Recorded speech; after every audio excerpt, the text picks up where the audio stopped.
Welcome to the Investing Podcast, presented by Tusk Media.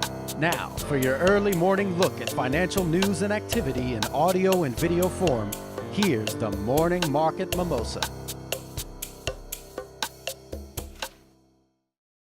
Good morning, everybody, and welcome back to the Investing Podcast. Welcome back not only to the Investing Podcast, but also to a change of scenery. That's right, my name is not Andrew Hall, my name is Austin Newsom. A few of you may know me as the intern here for this summer.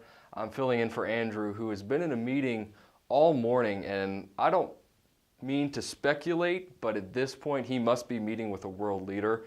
We'll find out later. No need to panic. He'll be back for the Stock Market Power Lunch, so keep an eye out for him and make sure to tune in for that. Let's jump right in.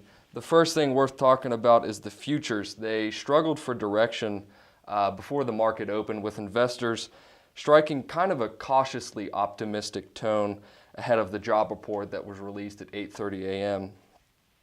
And the futures for the Dow Jones and S&P were up about 0.5% thus far. And before the market opened, the Nasdaq was the only indice that was noted down. It was down about 0.2%, but by the time you're listening to this, that's probably changed. The next thing, the job report itself. If you are a constant follower of this podcast, you'll notice that the last time I was on here was the last month's job report, and here I am again. So the only logical conclusion that I've come up with is that Andrew just simply hates jobs. I don't know what you guys think, but that's what I've taken away from it. Not sure what to think there, Andrew, but we'll go with it. So the job report as of today listed 287,000 new jobs, which far surpassed the forecasts of about 170,000. So that was good news there. And the only negative report within the job report was the unemployment rate. That raised to 4.9% from 4.7%. But the Department of Labor is saying that's just simply because more people were entering the labor force. So not really a negative, but on paper it is.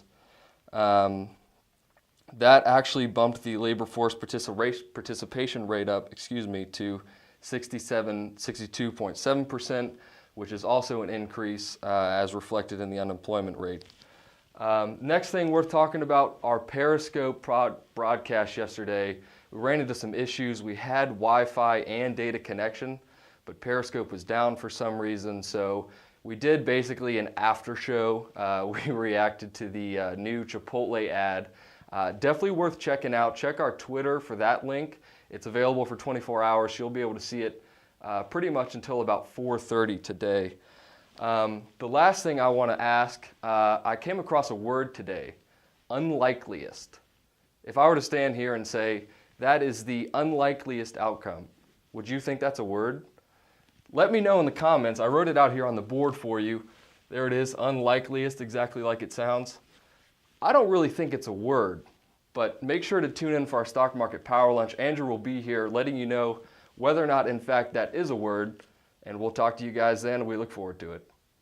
Tusk Media is a subsidiary of Narwhal Capital Management. Ratings and reviews of Tusk Media content are not to be construed as endorsements of opinions, analysis, or services offered by Tusk or its parent company. The opinions and predictions shared here are our professional beliefs at the time of publication. We are not under duress from any of the corporate entities mentioned. This is not a solicitation to take any particular action. Although we are investment advisors, this information should not be considered investment, legal, or tax advice. We strive to be as impartial, insightful, and accurate as possible. We base our opinions, analysis, and calculations on information we believe to be reliable, but we cannot guarantee its accuracy. We can, however, guarantee that our opinions will sometimes be flat out wrong due to a variety of factors. Employees and clients of Narwhal Capital Management may or may not hold positions in the securities detailed and may or may not hold these positions in the future. A full list of all securities purchased, sold, or held during the 12 months preceding the date of this publication can be provided upon request. Unless otherwise noted, all data accessed via MarketWatch or the Bloomberg terminal. Past performance does not guarantee future results. A copy of Narwhal's Form ADV is available at the SEC's website, www.advisorinfo.sec.gov, or from Narwhal upon written request.